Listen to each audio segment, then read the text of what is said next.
Hi folks, Nick here from the Main Street Talk podcast. Are you thinking about your next Disney vacation? I can help you plan that vacation at no extra cost to you. As a travel genie at Genie Travel Company, I keep an eye out for the latest and best Disney promotions and then apply them so you get the most value for your vacation. Contact me at nick.garcia@genietravelco.com. And if you enjoy our podcast, please give us a rating in your player.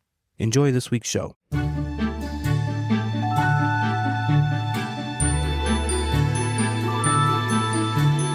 Hello, everybody. Welcome to this week's episode of the Main Street Talk podcast, your go-to podcast for all things Walt Disney World related, all the news and the updates and the tips and tricks. I'm your host, Nick, and as always, with me is Joni. Hi, everyone. So we got a lot to get to today. Some big news going on. So I think we'll just get right into it. Okay. We're going to start in Magic Kingdom, where a very popular day on Disney as everybody's waiting for Halloween party tickets and Christmas tickets. Mm-hmm. Well, we have some information on the Halloween tickets. The Mickey's Not So Scary Halloween party dates have been announced. It is going to be August 7th through October 31st on select nights. The ticket prices will vary per date and will be available for purchase starting on May 5th for Disney World Resort hotel guests and on May 12th for all other guests. Okay. Tickets will range from $119 to $229. And that, as always, the $229 is the high end. Mm-hmm. Usually, closer to Halloween. Mm-hmm. Yeah, sure, and Halloween. The details on Not So Scary is it's going to start at 7 p.m. to midnight, as always, and party guests can enter Magic Kingdom at 4 p.m., 3 hours before the event so officially begins. That's the same. Yep. Any sneak peeks on what do they give out the trick or treat bag again? Or yeah, trick or treating will be back. Okay. Yep. Parade's gonna be back. Everything's the same. Yeah, what you're accustomed to. I think I read Stitch might be doing something different. I don't know. There was a lot of information coming out on it as it came in. So, and there are deals for resorts. Okay. So if you want to go to Not So Scary, book a room, get in early because it's a very popular season, Halloween season at Disney. Get at your boy, Nick. Contact me and we can get that all set in stone. Okay. All right. We'll go to, we're in Magic Kingdom anyways, but we're going to talk about Big Thunder Mountain, officially reopened today. Today is May 3rd. Mm-hmm. It's hit a snag. I've been kind of monitoring this today. It was available to ride at park opening. Standby was at 130 minutes by 10 a.m. Ooh. So everybody was rope dropping it. They missed it. But it's been down today. No. It went down today. There's not a lot of details on why. There's reports of a fire extinguisher, something on the loading deck. Nothing confirmed. Somebody set one of those dynamite crates out. So, but it did open today, and it is, as we're speaking, it's currently down. But hopefully they get that fixed. And did the riders or the line receive express passes if it opens back up? I don't know. I don't even know if they would be able to accommodate that. Yeah, I don't know. There's a lot of people. At this point, it's getting pretty late in the day. Like I said, it was 130 minutes at 10 a.m. When I looked at it, would have been Disney around noontime. It was at 90 minutes. So it hasn't been down all day, but it is down currently. Okay. And they did add tall fences around Big Thunder Mountain Railroad to hide the construction of Piston Peak and Villains Land. Okay, well that's so typical. They're trying that to always happens. Conceal that. From what I was reading today, it can still be seen. So, and also as far as ride closures go, nobody knows why, but the Haunted Mansion at Magic Kingdom has been closed for 2 days with no sign of reopening as of 11:30 a.m. It was reported that some people are getting messages on their My Disney Experience app expressing apologies that the ride is down. So it's going to be down. There was no scheduled refurbishment or nothing. Nobody knows what's going on, but it is down. Okay. When did that go down? Saturday. It has not been available Saturday or Sunday. Oh. Huh. That's a bummer. Yeah. On to some better news. Okay, yes, please. Pete's Silly Sideshow at Magic Kingdom has a new tent roof, replacing the torn and faded roof that was removed earlier this year. And the meet and greet location has been closed since January, with characters meeting outside instead. Uh-huh. And we now know when Big Al's and Western Ho in Magic Kingdom will likely close permanently. They are closing for construction for Piston Peak National Park, and the website has no operating hours for Big Al's after May 10th, and no hours for Westward Ho after June 21st. So those are closing permanently. Over to Epcot. I thought you said good news. Well, I forgot about that one. We'll go to Epcot. Now this time, promise. Okay. There's other big news at Epcot. Okay. Disney has released the details and dates for this year's International Food and Wine Festival. The festival will run from August 27th through November 21st. But you know what? I do have some really good news later. Okay. And I didn't tell you about it. I love it when you thrilled. don't tell me. I like it when you get goosebumps all over for some of the news. And Walt Disney World cast members will be the first to experience Soarin' Across America at Epcot. Starting May 6th, eligible cast members and employees can register for previews that will take place throughout May. Cast members can register for one date with up to 3 guests. And Soarin' officially opens to the public on May 26th. Soarin' Across America, sorry. Hollywood Studios. Cast member preview details for Rock and Roller Coaster starring the Muppets have been announced. Starting May 6th, eligible cast members and employees can register for previews, which will take place on select dates in May. Again, cast members can sign up for one date with up to 3 guests. And that opens to the public on May 26th. And Monstropolis theming permits have been filed for the former Muppet Vision 3D Theater, Pizza Rizzo, and Mama Melrose. And the painting of the Walt Disney Studios billboard and the Theater for the Little Mermaid, a musical adventure, is complete as part of the reimagined animation courtyard there at Hollywood Studios. It's a cool sign. It's very retro. Nice. Old Walt Disney Studios sign. Yeah, Nice. It's really cool. And over to Animal Kingdom, Walt Disney Imagineering has filed set installation permits for the new Indiana Jones ride. Question. Stopping you. I know we're talking Indiana Jones, and I know it's completely different, but any news on the other? Do they insert the ball back in? No. As far as I know, the stunt show? Yeah. As far as I know, they have not. Oh. Okay. I have not read that they have. Wow, maybe they're just writing it out. They could be, unless that was a huge thing in the movie, though. It was a big thing in the movie. That's a very memorable scene in the movie. Yeah. Yeah, they have not. So, but we'll keep you posted. I have not read that it has. Okay. And I anyway, think, I didn't want to distract you, but when you're talking Indiana Jones, I'm like, one track. Where's the ball? Yeah, where is it? Where's the ball?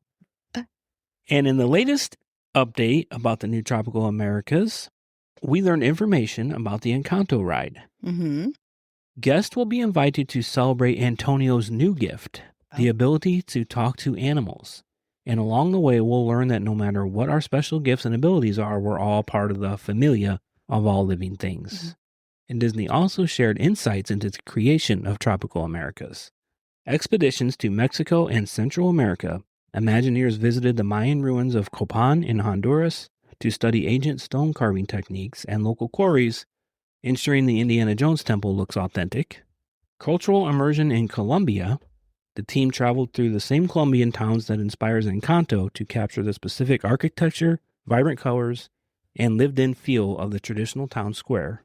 So, Disney just doesn't miss a beat. When it does it right. No, they get on a it does plane it and thorough, they do some research. And they're there for weeks and weeks with multiple researchers. And they also worked with local artists to study folk art and traditional craftsmanship, which inspired details like the hand-carved animals on the land's new wood carousel.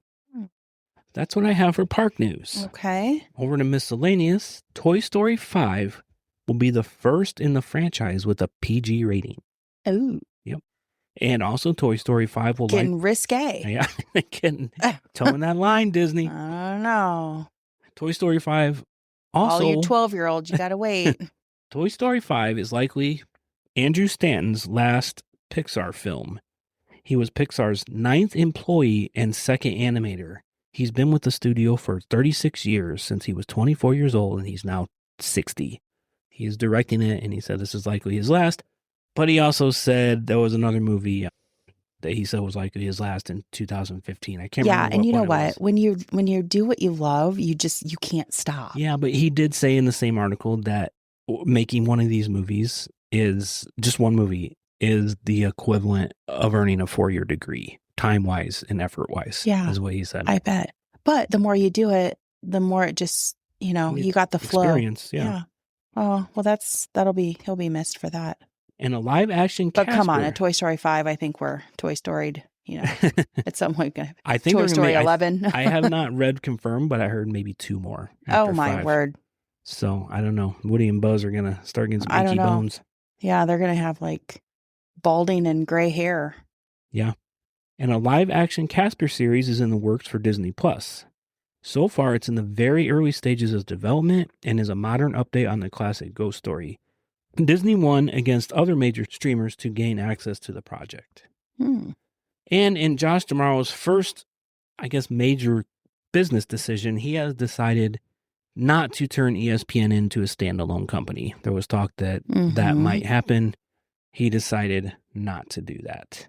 So you ready for the really good news? Yeah, I am. We have a slew of new animals to welcome.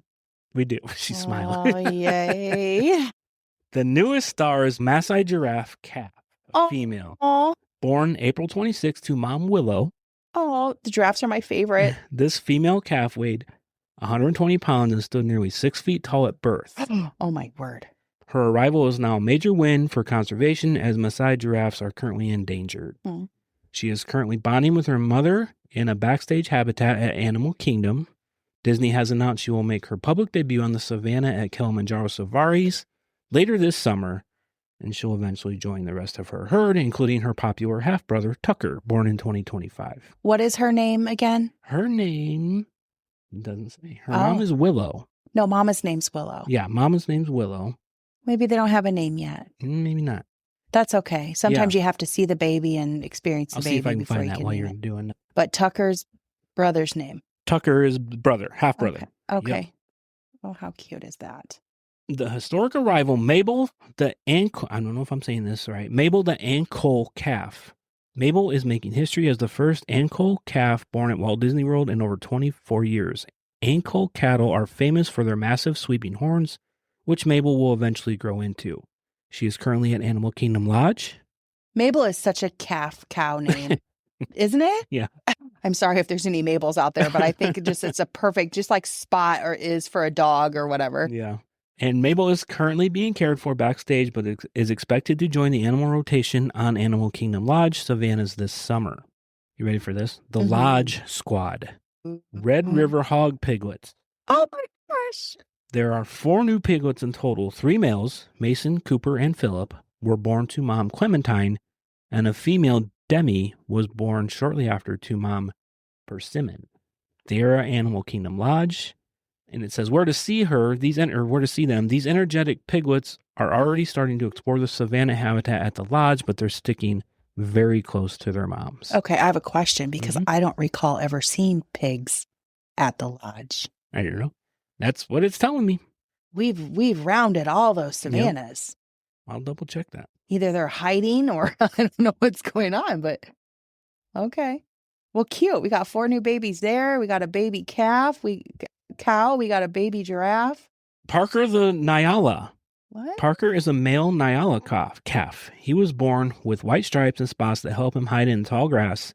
As he gets older, he'll lose these spots. His coat will darken and he'll grow spiral horns. Okay, so what is he? Is he what is he? What kind of animal does he resemble? Because I don't know what that is. A Nyala calf. Okay, I'll have to look it up. Yeah. He is at Animal Kingdom Lodge. He is currently settling into the lodge's savannah where he can be seen by guests. I told you I had some good news. Yes, I love it. That's lots of babes. Yeah. I'm happy for that. And a lot of them are at Animal Kingdom Lodge. Yeah. Oh, the Nyala calves are, did you look it up? No. You'll know them when you see them. Okay, well, can you pronounce what can you tell me? Just tell me. Tell everyone. Like I said, they're white stripes. They're brown. Have we seen them? They almost look like a deer. Okay, so. With white stripes, kind of. Okay. Have we seen them on any like the documentaries we've seen lately? I don't know. Can you turn your computer around here? Let me see what you're looking at. I just want to take a peek. Oh, yeah, he does look like a zebra deer. Oh, he's cute though. That's not him, but that's just the species. Yeah, that's the species. They're cute. Nyala calf. They have little rounded ears. Yeah, they look like deer. Yeah. But that is all I have for news. Okay. That was a lot. It was a lot of animals. Lots of babes. But yeah, we like that. And you usually ask me, not usually, but once in a while you'll ask me, or how are the animals? Are the animals okay? And I was hoping you would ask me. Well. But you didn't today. I know, but. So I had to insert it in. And generally speaking, though, when I ask you, you're like, oh, there's Nothing new. nothing new. So But I just quit asking. The day and I figured that we needed you to ask. I know. And now next week I'm going to ask again. How are the babies doing? I'm going to say, listen to last week's show. Okay. All right. Okay. That's all I have. Let's go to Spotlight on Attraction. Okay. Today we are going to be finishing up in World Nature. And our last experience here is Soarin' Around the World. It is inside the Land Pavilion within the World Nature neighborhood. Disney's description says, take flight on a breezy airborne adventure as you hang glide above the breathtaking wonder of the world. And height requirement is 40 inches or taller. The capacity, it accommodates 87 guests per flight, which totals 2,100 guests per hour. So how that? 2,100 per hour? 2,100 per hour. I'm going to break it down. So there's 3 theaters. Okay. So there's the A, B, C. Right, yeah. Okay. So, and within each theater, there are motion bases. There's one in the center, one off to the left, one off to the right. Yeah. Within each base, there are 3 rows. Okay. Yeah. Each row seats 10 people. So, 30 per base. Yeah, okay. Yeah, so it's a lot. There's quite a bit going in there. So I'm also going to give a little hint on where the best seat's at in the house for this. We did our research. Well, I did our research before we had gone there with the boys my first visit. The absolute best seat is to avoid the dangling feet and the elimination of the side screen distortion. So your front center, there's nothing hanging in your way, is Concourse B. Write this down. Concourse B, row 1. You can also call it B1. So they have A, B, C. B1 is where you want to be because when you get seated on them, then they stack into, they merge together and then they're kind of like on a wheel that would, one on top of the other on top of the other. So you can request from the cast member to be seated in B1. Be nice.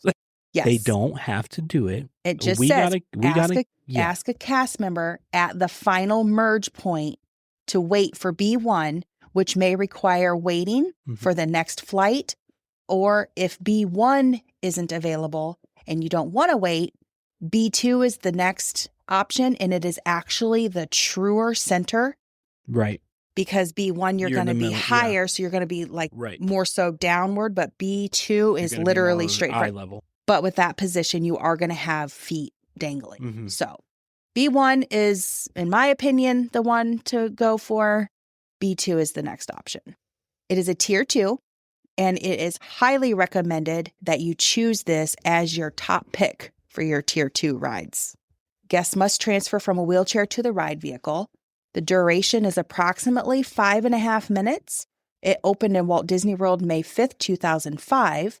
On June 17th, 2016, the ride was renamed to Soarin' Around the World. And so a little bit of bonus info, and Nick may have just talked about some of this, so I'm sorry if I'm spitting out the same info for you. I'm just going to read what I've got here. It's a popular flight simulation ride that stimulates hang gliding over famous global landmarks like the Great Wall of China and the Iguazu Falls using a large 80-foot IMAX projection dome screen, providing aerial footage that allows guests to experience sensory effects of wind, sound, and scent for an immersive experience.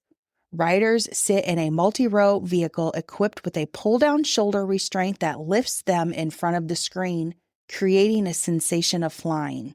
The ride had featured several films, including the original Soarin' Over California and the current Soarin' Around the World, with the new version, Soarin' Around America, scheduled again May 26, 2026.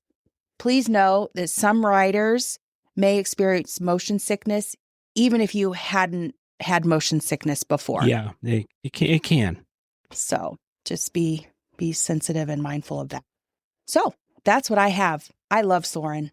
I like Soarin' too. A little bit of motion sickness. I suffer from minor bouts of vertigo.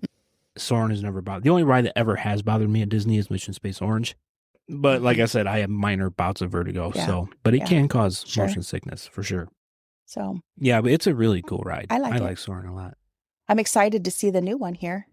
Hopefully it's still there because we don't go till December. So hopefully it's still there. So we have not even seen Soarin' over California. No, we have not. We have only seen Soarin' Around the World. Yep. I wonder if they plan on... They at times show Soarin' over California, don't they? They brought it back. I thought so. Was it last year? The year before? It was very shortly. First, very short time. Well, you know how Disney likes to lock everything in vaults for a while and then bring it back. And all the rave just goes up again. You know, they could bring 101 Dalmatians back to the movie theaters and it's going to be a sellout. Yep. I am looking at the baby giraffe. I do not have a name, and I'm straight on Disney Parks blog. Okay. But would you like to see her? Yeah, of course. Oh my God, look at her little fuzzy head. Oh, look at the mama giving her a hug. Oh my God, you have to post that. I will post the actual Disney Parks blog. I will just post this link on our Facebook page. And give credit to the Disney Parks. Yeah. So, that is adorable. You can't love anything more than that right now. Okay. Well, thanks, Joni. Yeah, thanks for sharing. Now that we're looking at baby pictures of animals. Oh, and then next week we're going to jump over into World Discovery. Just another quick announcement. We forgot to mention the baby animals in our backyard. Oh. We have two baby foxes. We have a fox family running around our backyard. I think there's a den we live on a ravine, and I think there's a den back there. Last year we saw 2 adults and 3 babies playing around our fire pit and in our backyard. They didn't quite come up to the patio, but... No, but the new ones are just hanging out. Yeah.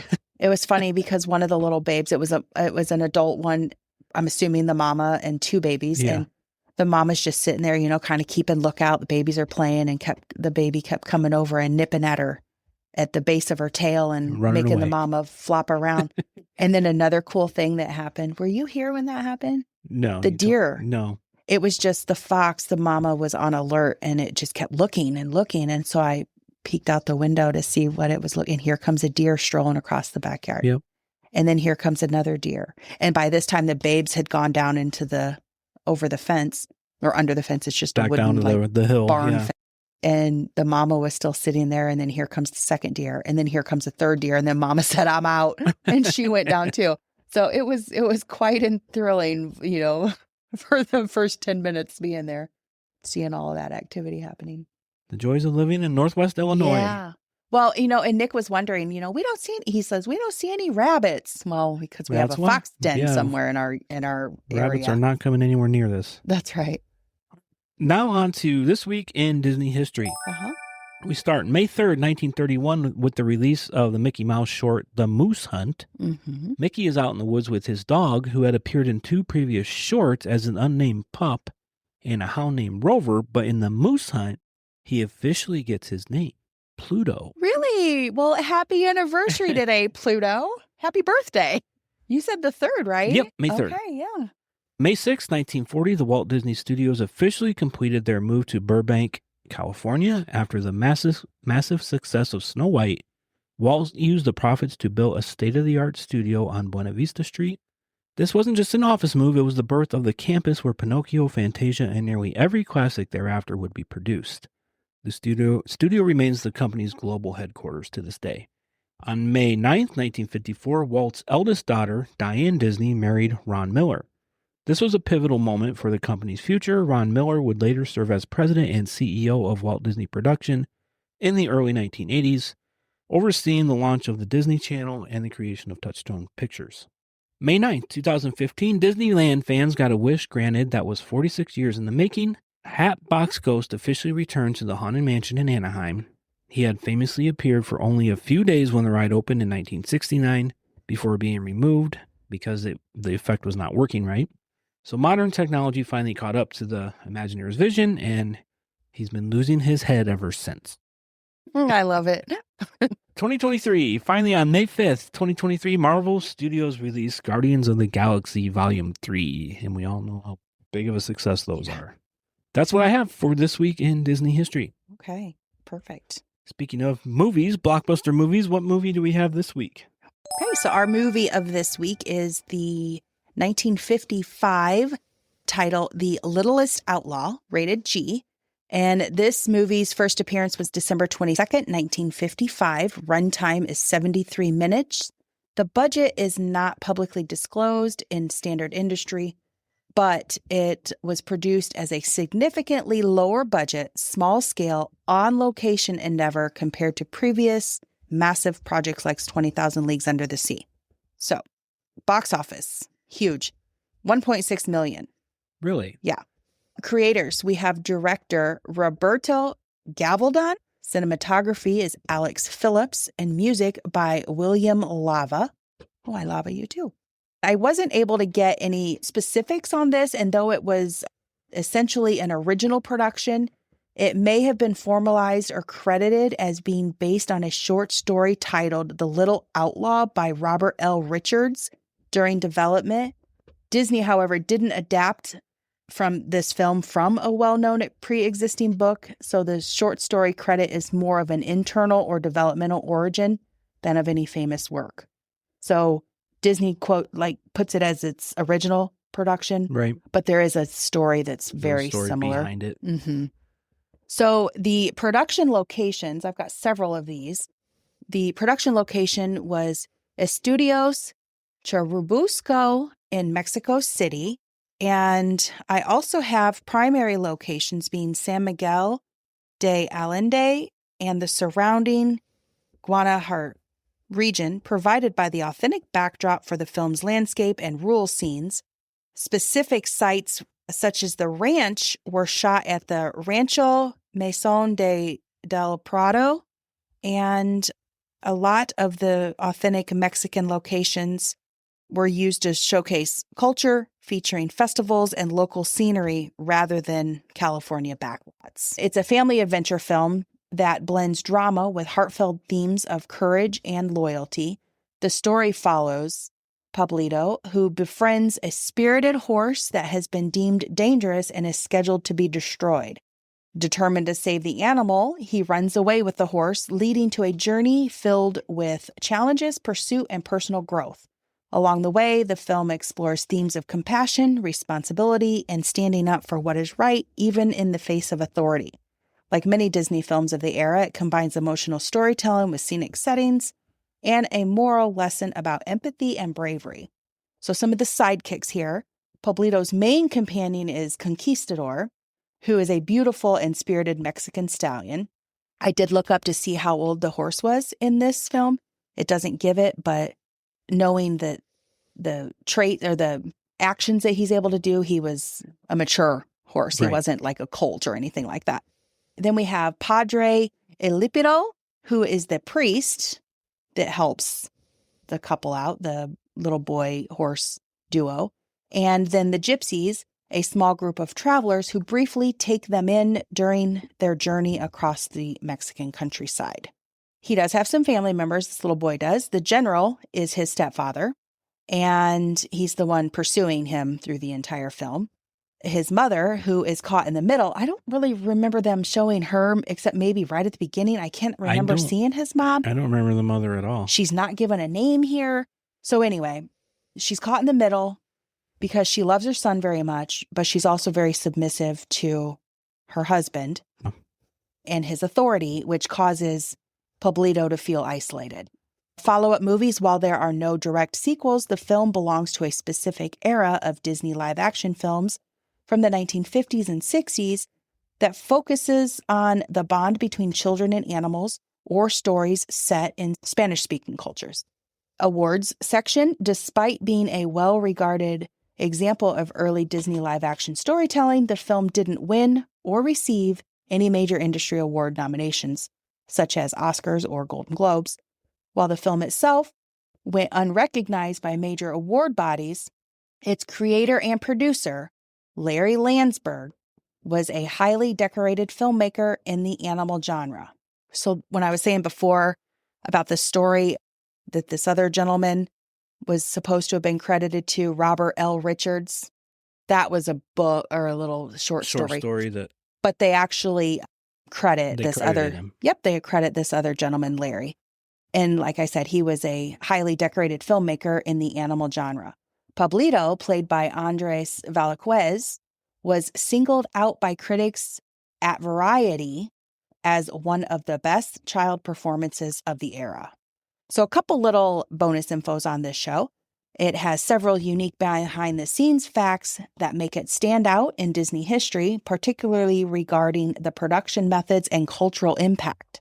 So, in order to save money on dubbing and to reach a global audience, Walt Disney employed a rare filming method in that the actors filmed every single scene twice. Once in English, and then they would go back and redo the entire scene in Spanish. And the reason for doing that is it allowed the film to feel free and natural in both languages rather than having mismatched lip syncs. Okay. Okay. That makes When sense. you watch foreign films, right. We're always like, oh, their lips aren't matching up to the speech. Yes. So that's why he did that. Good move. Much of the movie was filmed in the historical city of San Miguel before it became a major tourist hub.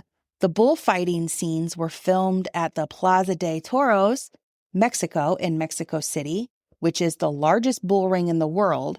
And by using a primarily Mexican crew and cast, Disney helped support the golden age of Mexican cinema.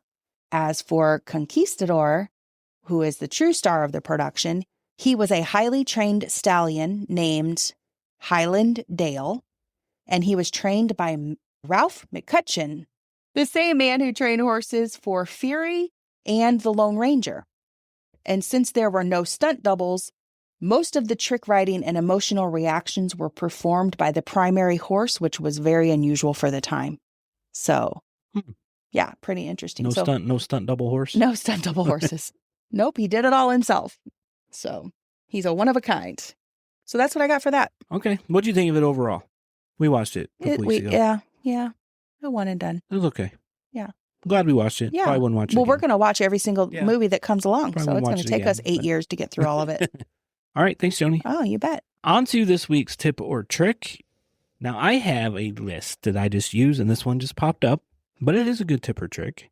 This is for first-time travelers especially, or any travelers really, if you don't want to spend the time and effort it does to plan a Disney vacation, and that is to use a travel agent. Mm-hmm. It is a lot of time. It is a lot of information to absorb.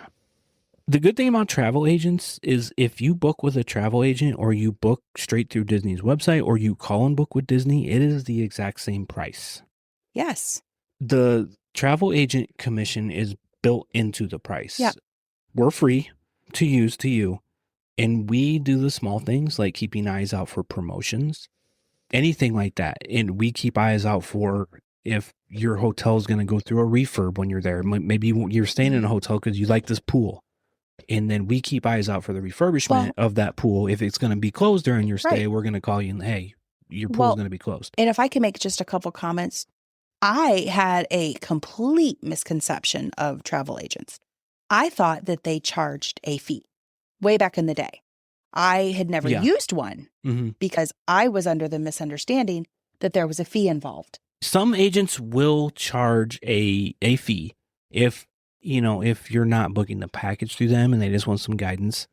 Some agents, I don't know, every agent does their own thing, but most will book dining reservations. I don't book lightning lanes, and the reason I don't is because you're gonna need to know how to do that when you're in the park. So getting the practice in before you're in the park is very good, but I would definitely guide you through it.